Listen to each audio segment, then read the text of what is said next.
Hi, this is Rick Ozzie Nelson, Director of the Homeland Security and Counterterrorism Program here at the Center for Strategic and International Studies. We just concluded the first event in a new series that CSIS is doing with Louisiana State University on disaster management and emergency response. This series is funded by our friends at the Pennington Foundation. Tonight's first speaker was Admiral Thad Allen, who just retired after 39 years in the United States Coast Guard. He was also the National Incident Commander for the Deepwater Horizon oil spill. Tonight, Admiral Allen spoke a lot about the importance of having an integrated U.S. government effort when we face such crises. Talked about the importance of unity of effort, the necessity of unity of command, and the difficulties of getting both of those when our nation faces crises. There will be a full media package available with this and a full video following these remarks. Good afternoon, everybody. Welcome. We're really happy that you could join us. It's kind of a rainy, gray day, and this is the best place to be because we're going to have an interesting afternoon here. I want to say just a real sincere thank you to Admiral Thad Allen. He's a real personal hero, and there are a couple of times when, it's like that old image, where you're besieged and there are, enemies all around, and all of a sudden the cavalry shows up. And that was a couple of times Thad Allen came in, and just when we needed him. And we'll hear more about that today. I want to say a special thanks. This is a new series for us that we're doing jointly with the Stephenson Disaster Management Institute down at LSU. And Colonel, thank you very much.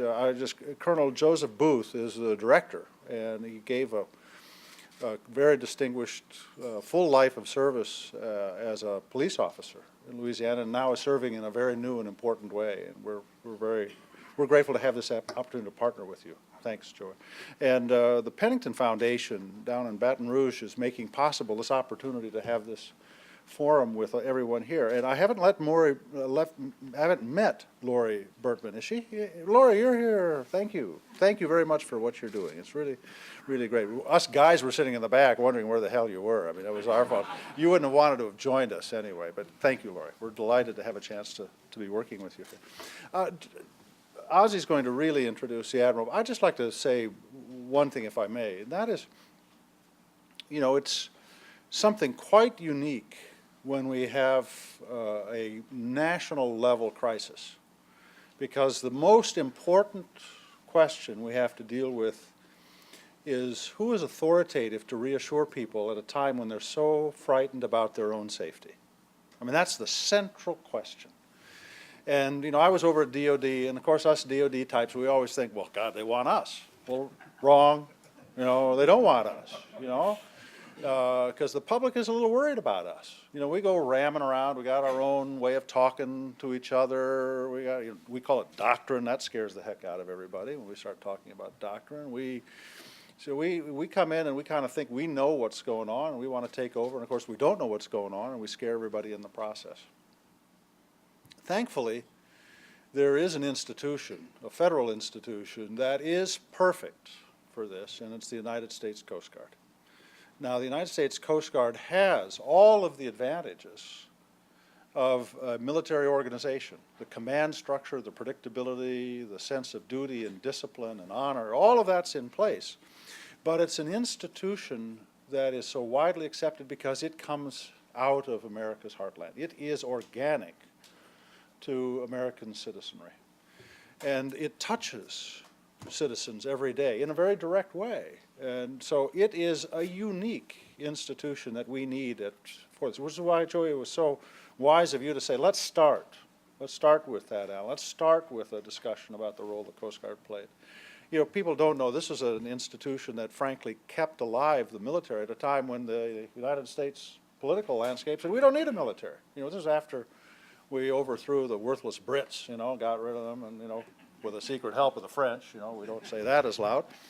And of course, then we said, well, why do we need a military? The only thing that really kept our naval forces alive was called the Revenue Marines, and we needed cash back then more than anything, and so we called on the Coast Guard to give us kind of staying power as a nation, and the Coast Guard has just been a fabulous institution, and of course under Admiral Allen's tenure and leadership, it got bigger and better and more important than ever. So Thad, thank you for everything you did for this country. really makes me proud to know you. Let me, Ozzy, now that I've stolen your thunder, you give the introduction. Let's get this thing going.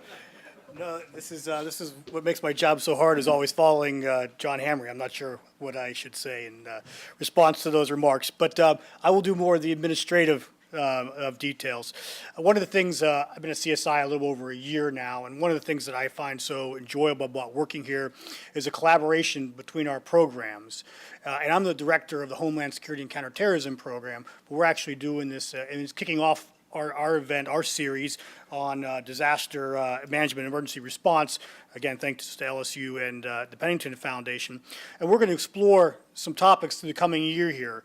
This is the kickoff event. That's why we have such a distinguished individual such as Admiral Allen. And some of the events that we're looking forward in the future are leadership during time of crisis, the role of philanthropy, and whatnot. But it's important to note that because we've got such a distinguished speaker here, this is actually a co-sponsored event with our energy program as well. Our energy program had a very successful series on the impacts of the Gulf oil spill, and this is another event in that series. So I appreciate the opportunity to work with my colleagues from the energy program.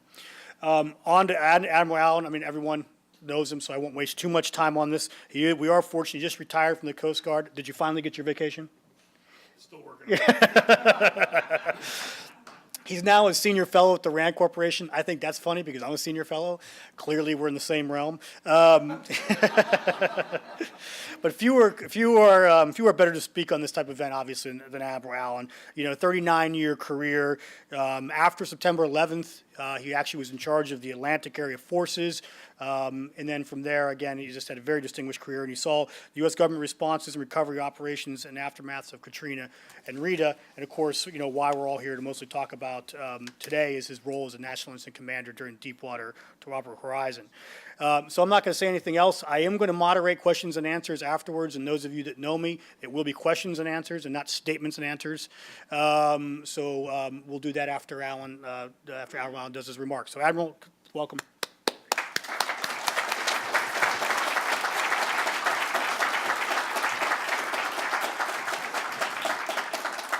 Thanks, Ozzy. Thanks, John. He went somewhere. Oh, he's in the back there. Senator, great to see you. Senator Warner's here with us today as well. Thank you. Great leader.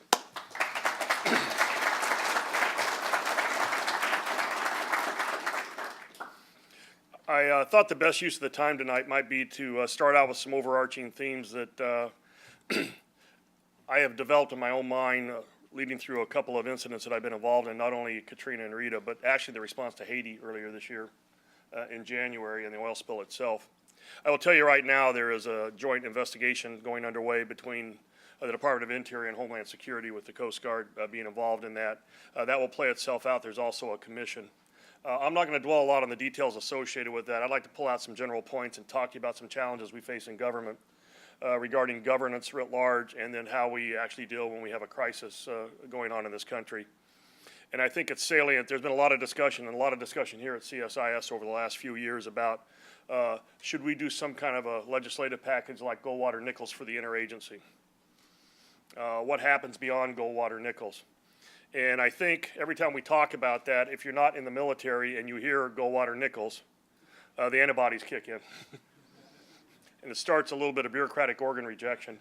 I'd like to come at this conversation a little differently tonight and talk to you about what we're actually experiencing out there, the challenges we're actually facing, what we have to do when one of these crises arise, and why we need planning and coordination across the interagency outside the Department of Defense for non-Title 10 operations. And it makes the argument on its own. It's not like you're trying to replicate something that's going on in the Department of Defense. You're trying to organize and run this government the best way you can when you're confronting a crisis, when government needs to work better than it is right now. So that's kind of if I would give you an overarching theme, it is that. And I'd like to talk about a couple of things that transpired not only in New Orleans, but as I said, in Port-au-Prince and then the BP spill. But if I could take you back just for a little while to 2005 and the aftermath of Hurricane Katrina. And just to let you know, I'll set the timeline and how I got involved in this. The storm came ashore on Monday, the 29th of August. I was asked to go down on Labor Day, which was the following Monday, the 5th of August. At that point, 1 week had elapsed.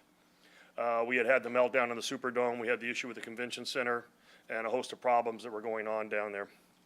I got a call from Secretary Chertoff mid-morning, and I was in Baton Rouge that night, and I flew into New Orleans on the morning of the 6th of September. I thought I was going down to assist Mike Brown as a deputy principal federal official in a hurricane response. It was clear to me, flying into New Orleans on the morning of the 6th of September, that we were not dealing with a hurricane. And I say that because I think we need to understand when one of these crises is unfolding, we have to get better at trying to define what the problem is,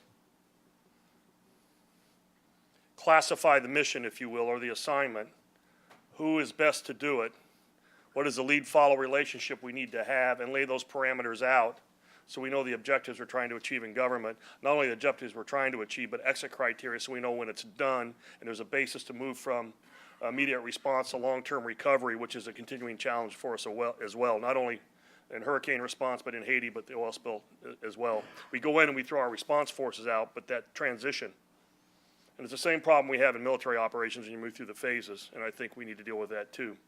But when I flew in over the city of New Orleans and it was completely quiet, filled with water, helicopters are still buzzing around the rooftops, I decided that we were dealing with something that was far beyond a hurricane. If the levees are not breached, if the flood walls in the 17th Street Canal and London Avenue Canal are not breached, and New Orleans stays intact, ground zero of Hurricane Katrina was Waveland and Bay St. Louis, Mississippi. We had about 25 feet of water come in and just basically wipe those towns off the face of the earth.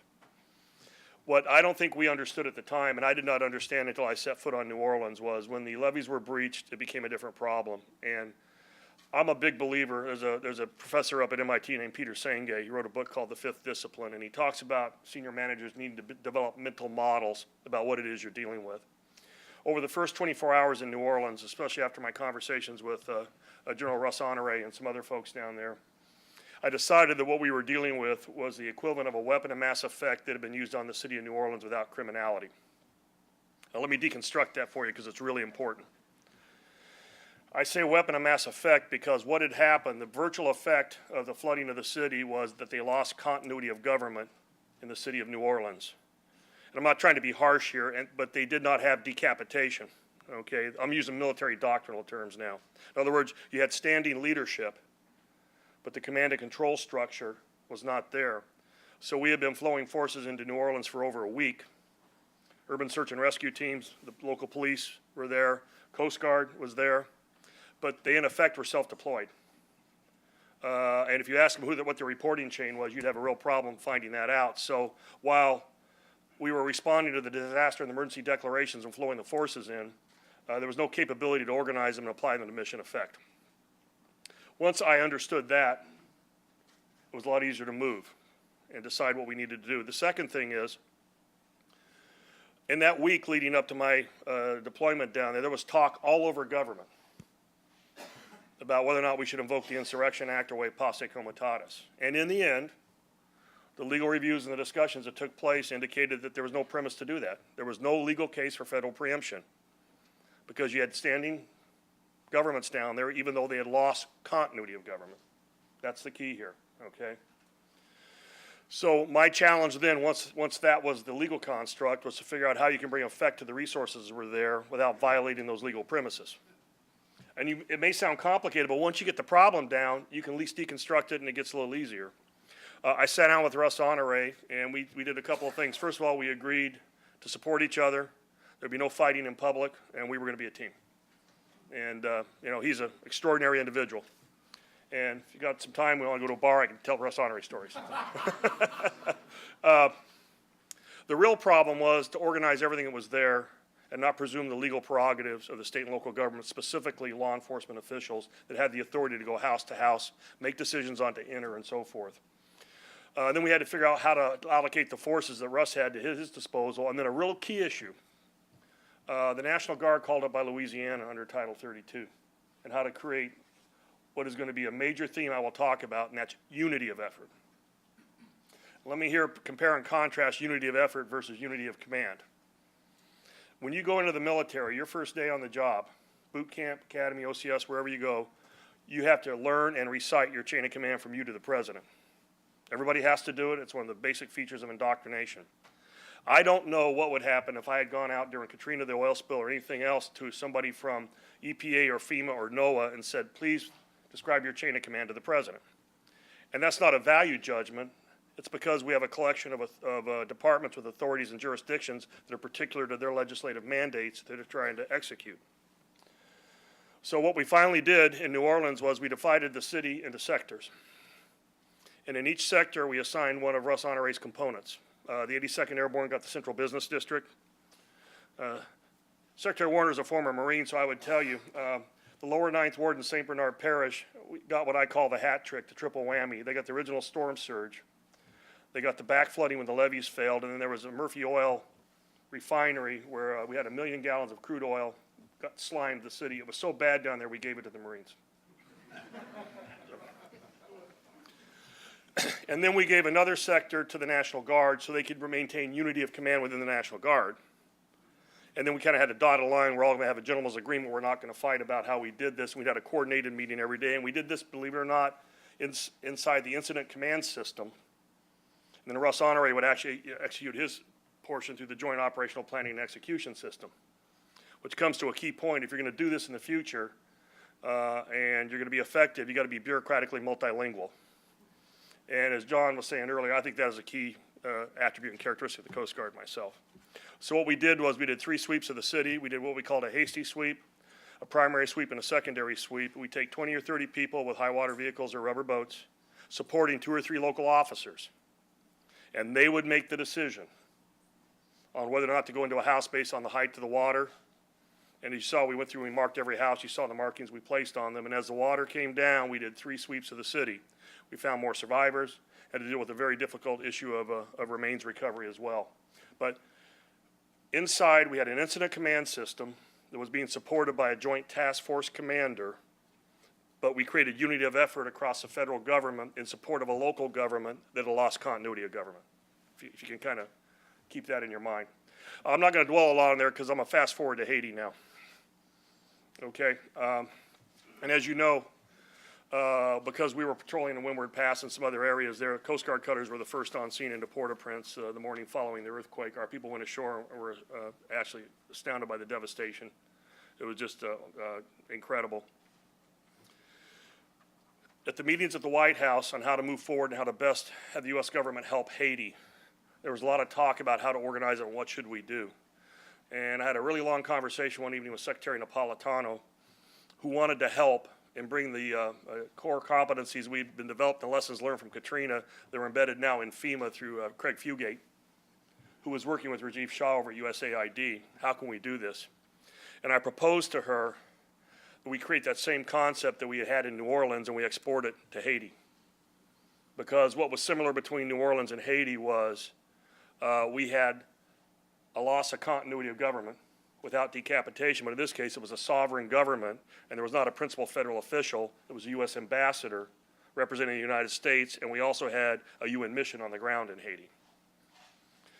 And what I proposed, and Craig Fugate and I both agreed, was we took a team, we took a senior executive from FEMA, and we took a Coast Guard one-star admiral, put them together, took the same command and control trailers and equipment, satellite-based equipment that we had, and we basically took that to Port-au-Prince and put it on the grounds of the U.S. Embassy.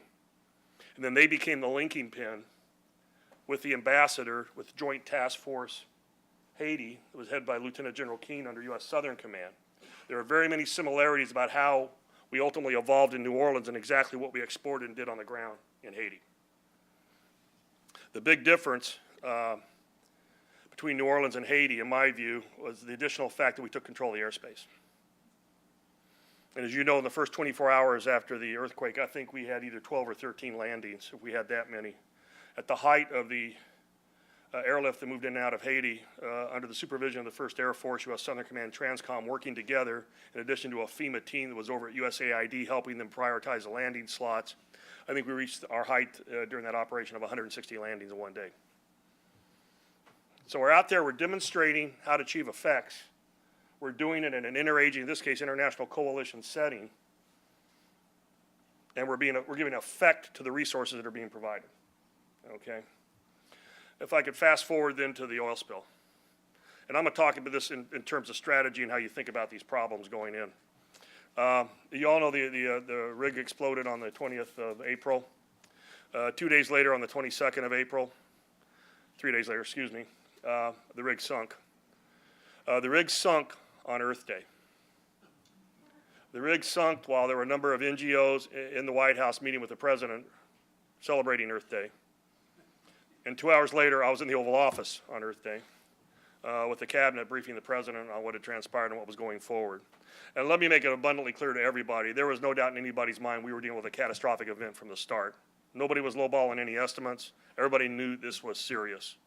And everything we had was being moved that direction. Now, ultimately, the requirements for this spill, which spread from Port St. Joe, Florida to South Central Louisiana, ultimately dwarfed even the requirements that were put forth in the response plan that BP had created.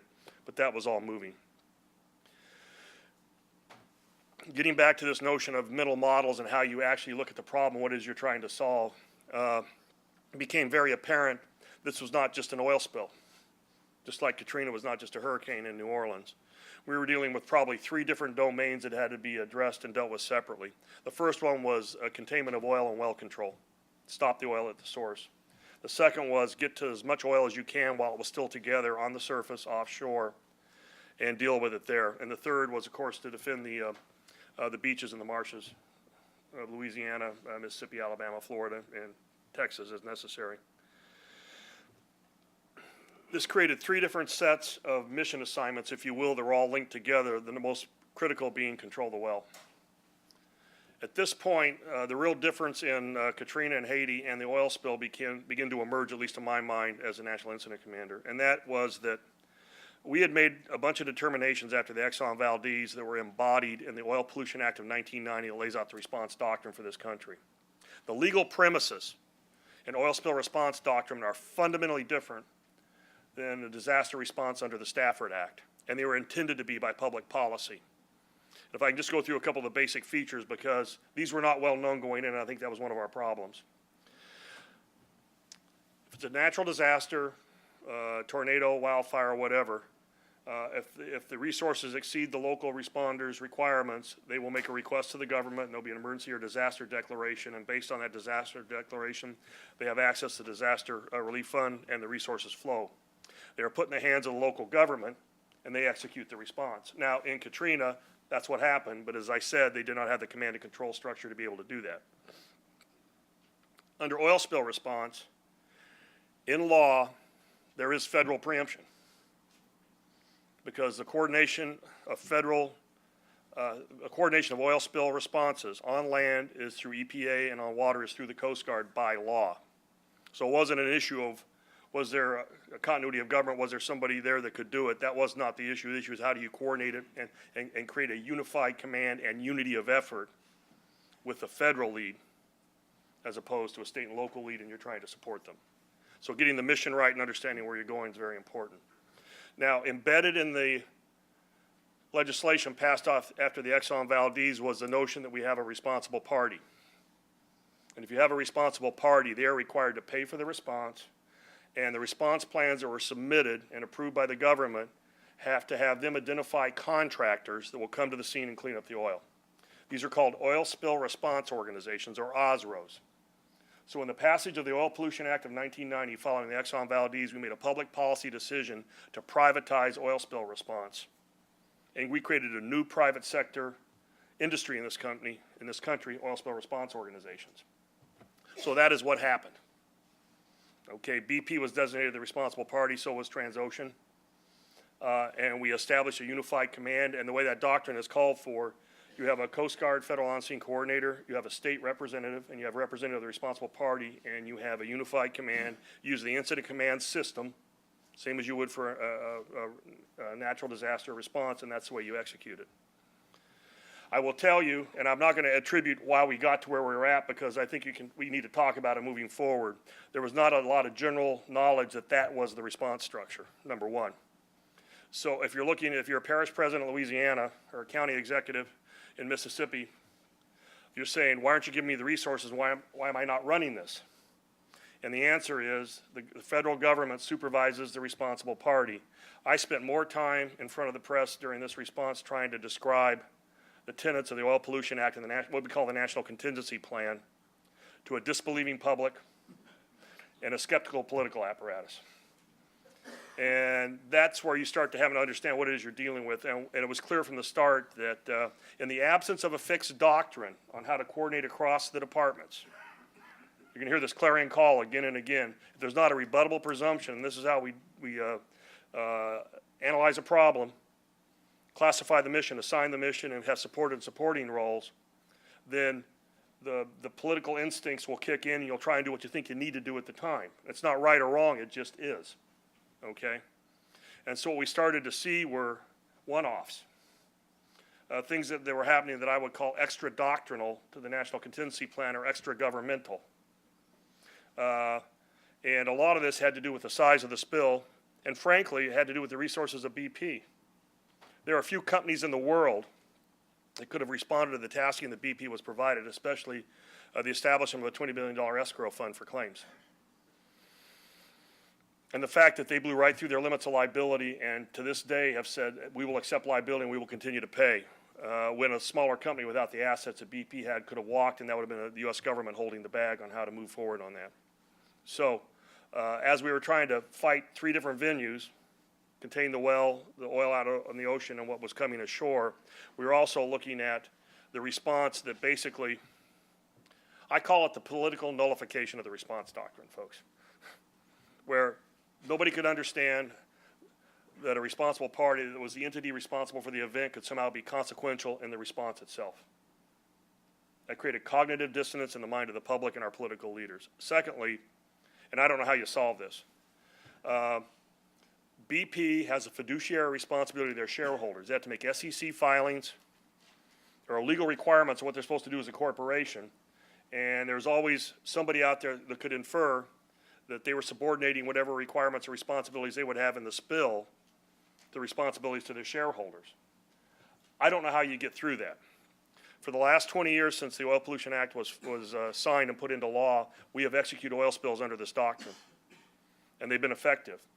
And all the responsible parties know when it's over, there's going to be a reckoning. Civil penalties, criminal penalties, natural resources damage assessments, they will pay. But we have learned over the last 20 years to subordinate that and deal with the problem of the spill at the time. I would tell you this, though. This is one of Alan's theorems coming out of this event. The political and social tolerance for a responsible party in that role is inversely proportional to the size of the spill.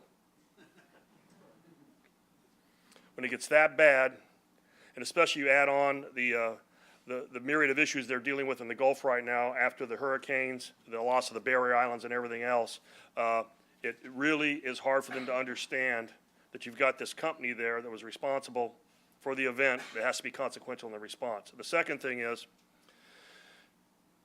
the oil companies themselves in oil and exploration own the means of production. This is not a public good. Oil exploration is a private good that is carried out by the technologies developed in the private sector. I had many, many conversations about why the Department of Defense wasn't brought in to solve this problem, why the Navy wasn't bringing the ROVs in. And I got asked at least on 5 occasions, believe it or not, over the course of this thing, why we didn't think about using a nuclear weapon on the well. Okay? But the fact of the matter is, the technology that's used down there resides in the private sector. And added to the complexity of this entire event was the fact there was no human access to the spill. It was 5,000 feet below the surface. And anything we knew about the bottom down there and the condition of the well, we knew from remote sensing, pressure gauges, and what the ROVs were able to tell us through video until we could actually get sensors down there. We were seeing the whole thing through a keyhole. And at any particular time, between the oil recovery operations and the attempt to put the capping stacks on and the 2 relief wells that are being dug out there, at one time, within 1 mile of that well, we had 22 ROVs operating simultaneously in what the industry calls simultaneous operations.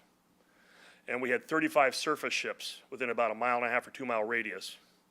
I've got a picture of a bridge wing on one of the boats, and you look out there, you cannot see water. And in the middle of all that, we're trying to do seismic testing of the formation to make sure the well's not doing something we don't know about. We're trying to test acoustically for methane gas bubbles, and every time we had to do that, we had to stop everything and let the research vessels go through. And where the oil came up, you couldn't put skimming and in situ burning equipment or use dispersants on it right there because that's where you were working. So by the time we got to the oil, it was already disaggregating into hundreds of thousands of patches of oil, which defied the basic parameters of the oil spill response planning and led that to be invalid as far as the amount of equipment we would need. So it was an extraordinary issue. The turning point for me was the 15th of June. I went to Pensacola with the president. I was flying back on Air Force One. We were fighting this thing at all levels. One of the challenges I was provided was the fact that in order to try and keep the economic vitality of the area there going and keep people in jobs, BP had employed thousands of vessels of opportunity and paid these folks to be part of the response. The problem is we had never done that before in this country, taken that many voluntary vessels and brought them in.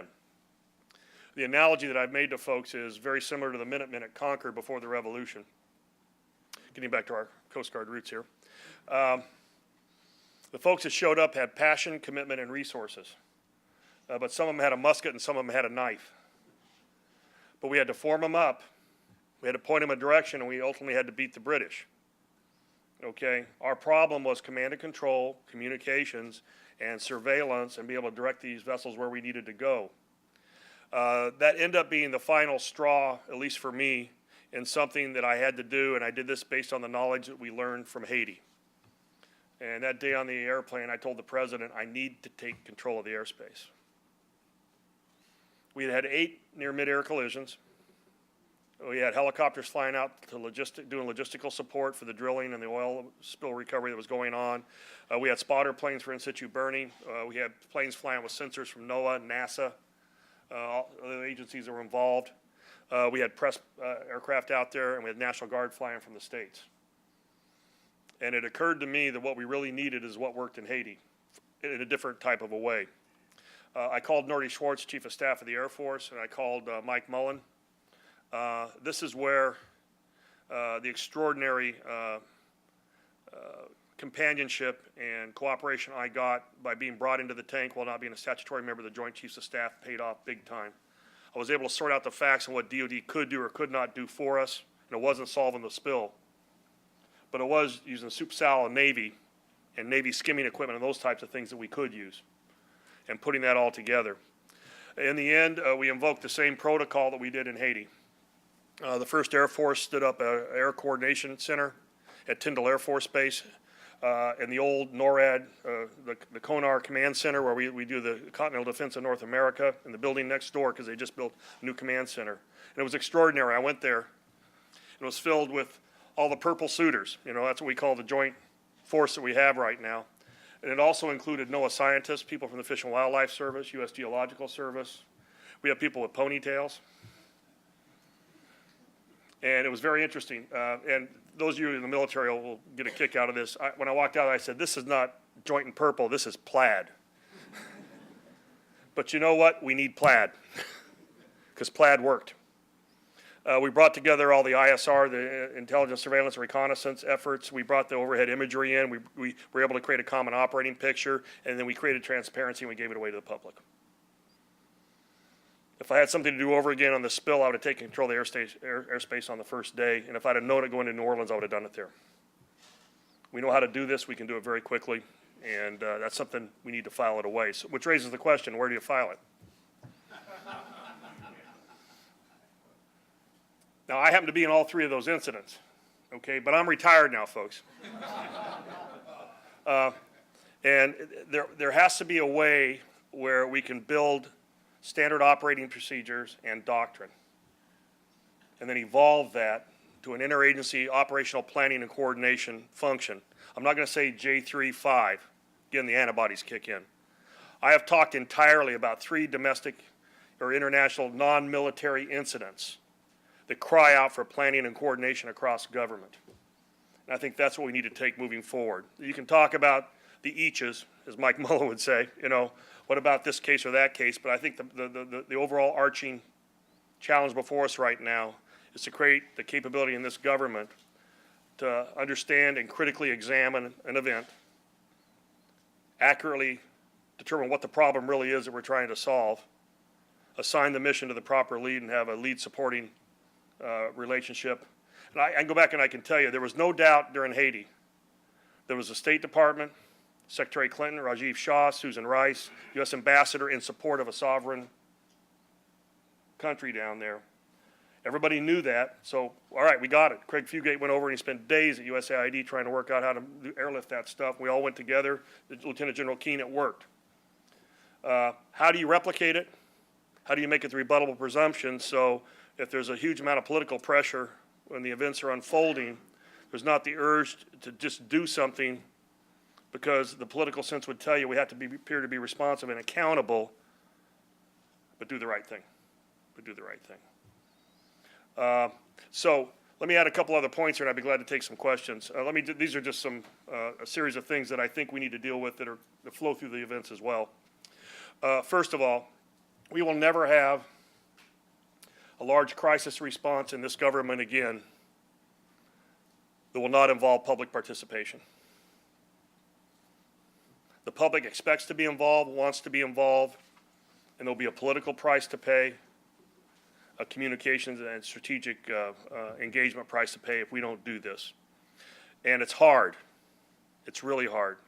During Hurricane Katrina, we had volunteers showing up, and if we didn't use them right away, they went to Channel 4 or CNN or someplace, and they found an avenue to vent their frustration. But on the other hand, we had vehicles coming into New Orleans where somebody had painted on the side FEMA Animal Rescue or swooping up animals and leaving. And the majority of the dogs that came out of New Orleans were pit bulls, and a lot of those dogs were picked up, went into dog fighting. So you got an issue of access, credentialing, certification of the folks that are involved in that. You need to do it, but there's got to be a way to think about that involving volunteers. And we had the vessels of opportunity in the oil spill. Advanced certification training that people want to get involved. Everybody understands the price of admission to use your passion, resources, and commitment is certification, access, and so we know and can manage what's going on as we move forward. There are safety and security issues associated with that.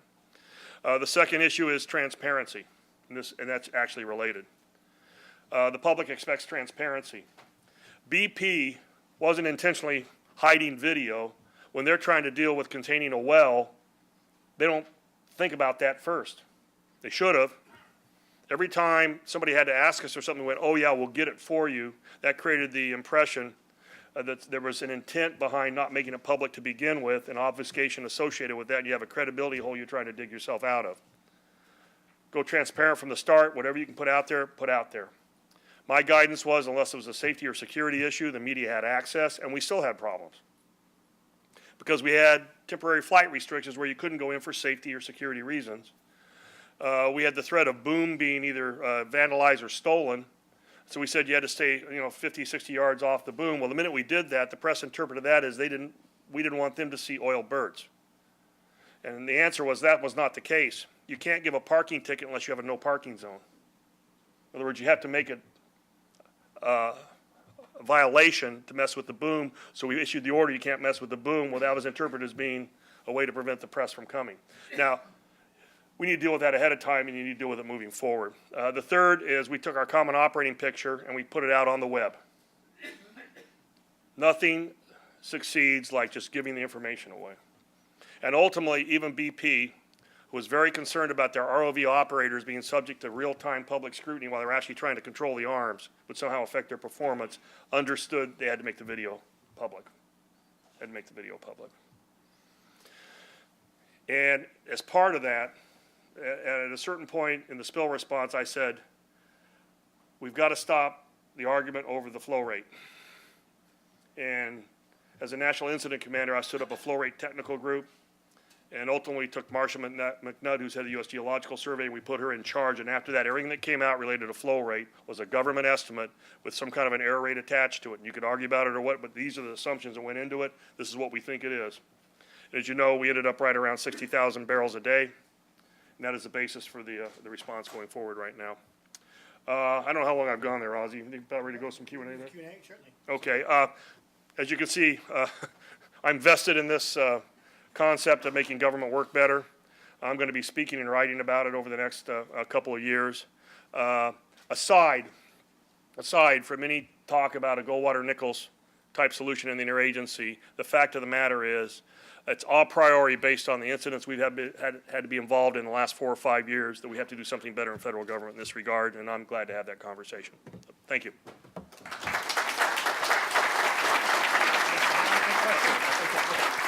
You go ahead. Okay, we'll go ahead and Admiral Allen says he can do the questions better than I can, so I'm not surprised. No, but I'll go ahead. I'll play traffic cop. So let's go ahead and we ask that you. We have microphones. If you please raise your hand, I'll acknowledge you. State your name and your affiliation if you have one, and then present your question, not your statement, please, to Admiral Allen. Who wants to go first? Gentleman in the back with the red tie, please. Thank you, sir. Dave McIntyre, National Graduate School. Could you talk a second about the concept of risk management? Because this concept is being asked to drive an awful lot of things in the Department of Homeland Security now, funding and planning and so forth. And yet everything you've talked about seems to me like you were thrown in like the fire brigade when the risk sort of construct failed. So is this something you think about, you thought about in the Coast Guard? Are we just immature? What's going on in this area of risk? You know, that's a great question. We haven't found out, this is world according to Alan now, we haven't figured out a way in this government, in this country, to have a dispassionate discussion on risk without it becoming emotional and getting caught up in political points of view and so forth. And the fact of the matter is we make risk decisions every day.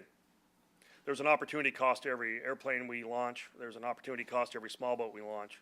There's an embedded risk calculation going on in everybody's mind. But when you try and make that explicit and have that conversation, it morphs. And it's no longer a very dispassionate conversation about how we want to weigh the relative risk of allocating resources here or there. You know, all of a sudden there's attribution assigned to it. And it was very interesting. A while back I was going to give a talk as Commandant of the Coast Guard on the budget. And the budget is the ultimate risk document. Because as you go through the process and your budget's winnowed down, as it leaves the particular agency, everybody gets a crack at it, OMB and everybody else. Well, part of that process is making a calculation on the risk associated with it. I was always of the opinion that ought to be a public conversation.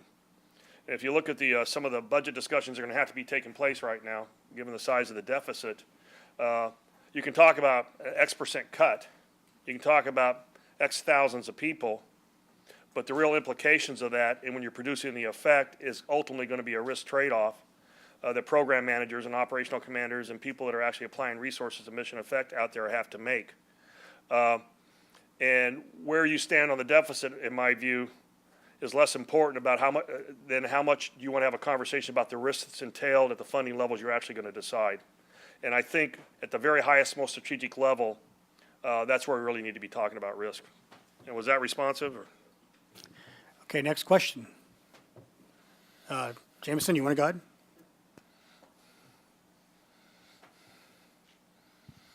Admiral, you talked about unity of effort and unity of command. In interagency efforts, makes a lot of sense. But when we start talking about bringing the private sector in, such as Fugate is looking at with whole of community efforts, there's a need to obtain unity of effort, perhaps without unity of command. Where are That's exactly what I'm talking about. Okay. Where are the best opportunities for enhancing our ability to obtain unity of effort without a unity of command? Yeah, I'm sorry, I should have been more explicit. My proposition is we have to find a way to achieve unity of effort because you won't have unity of command outside the monolithic statutory relationships in Title X. That's exactly my premise. I'll give you the best example. I had the opportunity a few weeks ago to meet with Kathy Gainey, the J4 and the Joint Staff. She has what she calls a conference of logistics directors, a cold conference. They had an extraordinary meeting down in Richmond about a month and a half ago. They brought in all the fours, but they also brought in all the fours from the combatant commanders, but they also brought in FEMA, Homeland Security. They brought in Canada, Australia, and the UK. And they started talking about not only interagency and joint logistics, but how you move to the private sector, because if you think about it, especially when the military is involved, if you don't have a force-on-force issue, and you're not doing a non-combatant evacuation or something like that, the effect you're trying to achieve is logistics. And if you look at how Transcom has evolved over the years, it is inseparable from the private sector. So when you talk about unity of effort and the private sector, there is no better example in my mind than the creation of a common operating doctrine and a common operating picture for joint interagency and intersector logistics. Next. Okay, how about the gentleman in the blue shirt right here? Your name and affiliation, please. Admiral Gary Gentile with Platts. Rex Tillerson, the CEO of ExxonMobil, made some comments where he talked about the decision-making that happened in your command there. And he said that basically what the command did was go from the lowest risk, lowest payoff options and move step by step until it found, the highest risk, highest payoff option that eventually worked to cap the well. And he suggested that there were other risk management models that industry uses. For instance, he said every time ExxonMobil digs a well, that might have gotten to that solution a lot quicker. Do you think he has a point there, and is there anything to learn from those private models?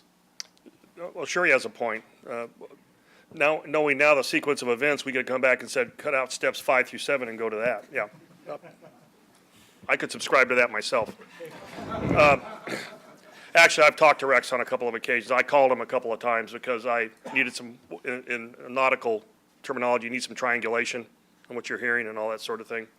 The dynamic that was playing out in the meetings, and I didn't discuss this earlier, but this is a good time to bring it up. One of the ways that we were able to politically establish the relevancy of the government in a response where the means of production was owned by the private sector was through Secretary Chu's science team that got sent to Houston to try and understand what BP was proposing.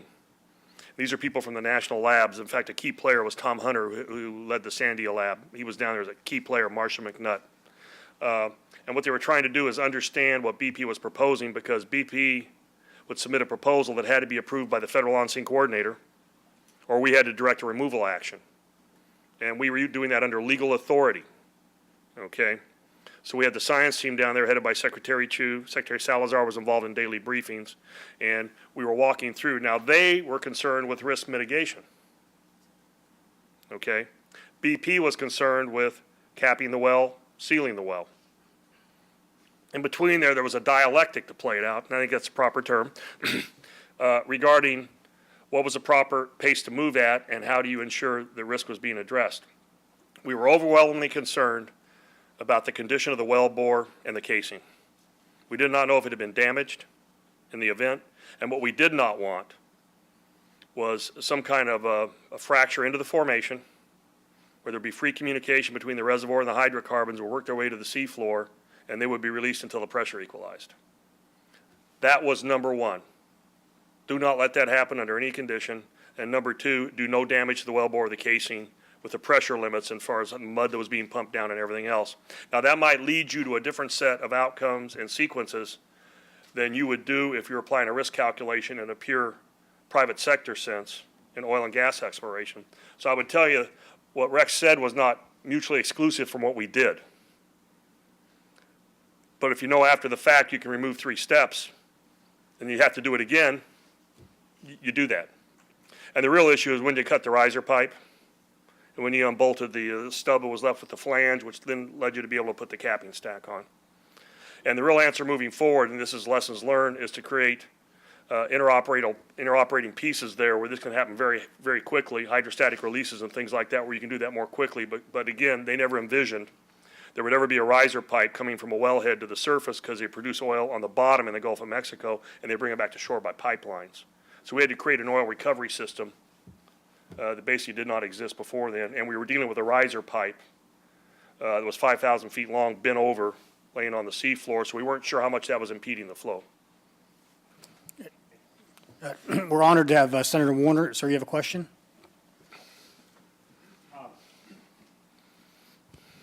Nice to see you again, Skipper.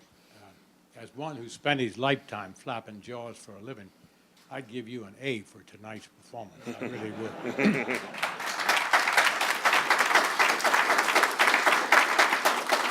But I want to go back to your wonderful use of metaphors. That group that volunteers that liberated America with their knives and their pistols and so forth. And today, I want to talk about the subject of first responders. America is becoming more and more reliant on the concept of first responders.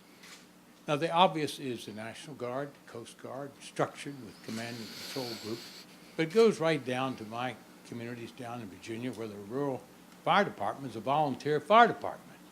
And yeah, there's some command and control, but it's in local politics and all kinds of things. So that's what you have to deal with in some of these situations where the Guard or Coast Guard or whatever the case may be comes in.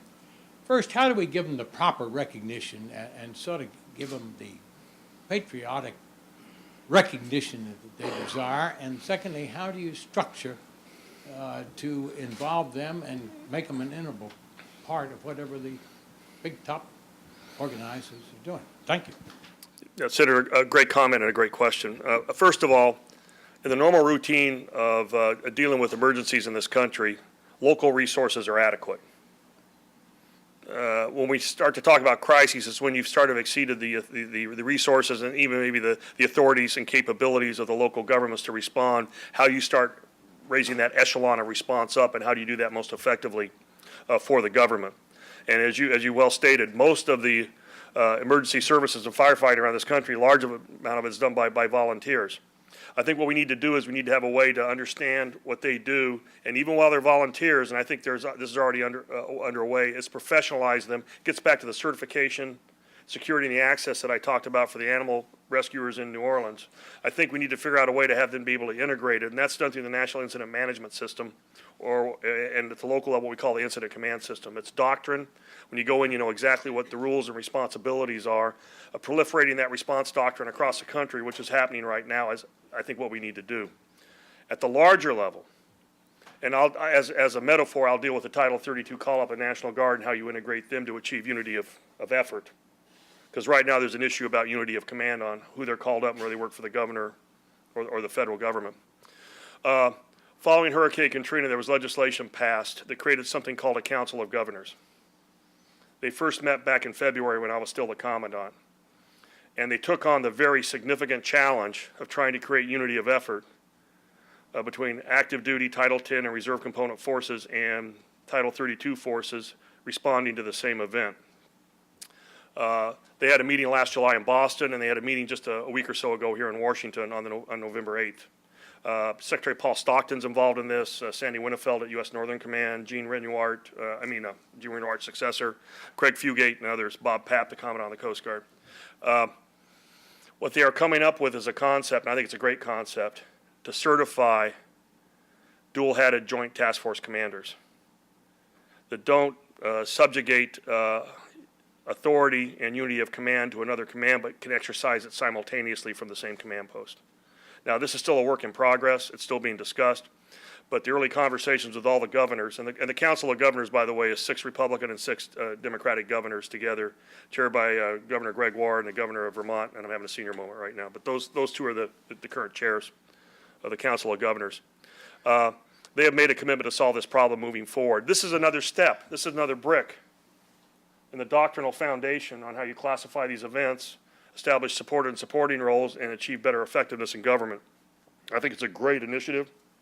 I applaud the leadership of Sandy Winnefeld out of Northcom to kind of push this thing through, and the leadership of Paul Stockton and the Department of Defense moving forward. But Senator, that's the type of stuff I think we have to think about. Okay, how many are there other questions out there? Okay, let's go to two. My answer's shorter. We'll state your. We'll go with 2 questions. We'll ask each individual. We'll go here and here. State your question, and Admiral, you can kind of pick and choose which ones you want to answer, and that'll be the last questions for the evening. So, General, right here in the back, in the middle, and up here in the front. Carl McNair from CSC. Sir, you really laid out some very illuminating information for us here tonight, and the way you threaded the 3 national international incidents together. And I know that there's many, many think tanks around town and around the world studying these and with the comparative solutions downstream. There's one piece that I've missed, and maybe you covered it earlier, and that is the media and the communications, the disinformation and the misinformation And will there be any effort to try to bring the media aboard? Now, the military, I come from the Defense Department, 50 years thereof, of embedded reporting perhaps, or reporting pools, or something else that might assist us in not everybody thinking that the CEO of BP is a bad guy and that the people of New Orleans or Louisiana are not cooperating or supporting. How about the media thrust, and not censoring it, but getting their full support in truth in lending? I'm in total agreement with it. Let me hear the other one. I'll answer both at the same time. Hi, Gene. Very different question. You've done a terrific job of laying out the, sketching the outline of the next 2 years of courses on unity of effort in responding to a crisis. Have you thought about, and can you talk for a minute about unity of prevention? Now, you can't prevent hurricanes and earthquakes, but Right. you can prevent Happy to talk about attacks that. shutting down Long Beach by mines or driving ships into. Yeah. I'll talk about yours and I'll lead back to the media question. How's that? Is that all right? Gene, I think the answer is resiliency. And resiliency has a pre and a post component to it. Resilient communities, resilient governments do things ahead of time we call preparedness. But the fact that they are resilient allows them to be more effective in their response afterwards. And I'd like to see the term resiliency kind of move across all of that, and to include, and I mentioned it earlier, I didn't get into a lot of detail, the progression between response and long-term recovery. You can solve some of these problems up front by trying to understand how you prepare and get ready for it. And prevent it. Yeah, prevention, preparedness, and then response, recovery. Across all of that, what you want to create is resilient governments, resilient communities. That's where I'm headed. I'll give you a good example, and you all remember this. It was so painful. In Hurricane Katrina, we were just trying to put people wherever we could, and in the process of just trying to deal with their daily needs, we populated hundreds of thousands of people into hotels under emergency housing. Combination with FEMA, Red Cross, and others, trying to move them out of those hotel rooms under those conditions and move to long-term housing when it was going to be years before that housing stock would be rebuilt in New Orleans. We did not have a way forward in the federal government how to move from response to recovery, and emergency sheltering is probably the best example of how you carry that through. You can do something ahead of time about it. You can do something when the event occurs, but you need to have a long-term plan on how you're going to move even beyond that. And I think we're going to be learning that as far as the oil spill response, too. Regarding the media, we did all that. Every time I went out to the oil rigs, I took an embed with me, embedded reporter. I took Katie Couric. I took Ann Thompson from NBC News. We had pool reporters out when we were, and when we got to a certain point, we went live with all the video feeds. And I basically mandated transparency. Here's where it starts to break down. You have a second or third tier contractor out there with a guy that's running a work gang trying to get oil cleaned up off the beaches. You know, he's never had public affairs training like our officers had, and somebody comes up and they want one of his people to be interviewed by the press, and he goes, no way. That's not a statement of my policy as a national incident commander. That's an individual reacting to a situation he's never been put in. And it finally got to the point where I was telling the press, tell me when, where, how, and I'll go back and fix it.